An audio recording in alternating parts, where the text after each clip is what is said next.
begin, press and hold square for 3 seconds to enter programming mode. Buzzer beeps twice, which indicates we have now entered program mode. Scroll to the left to advanced menu.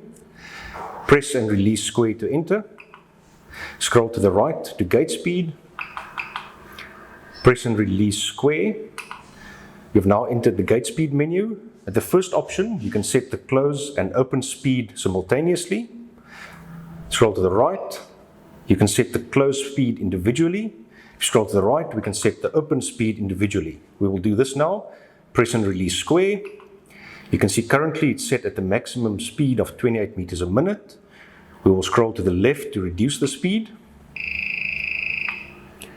We will now set it at 21.8 meters a minute. Press and release square to confirm. The speed has now been set. Please note, if speed has been adjusted, runtime setup must be done once again for profiling purposes.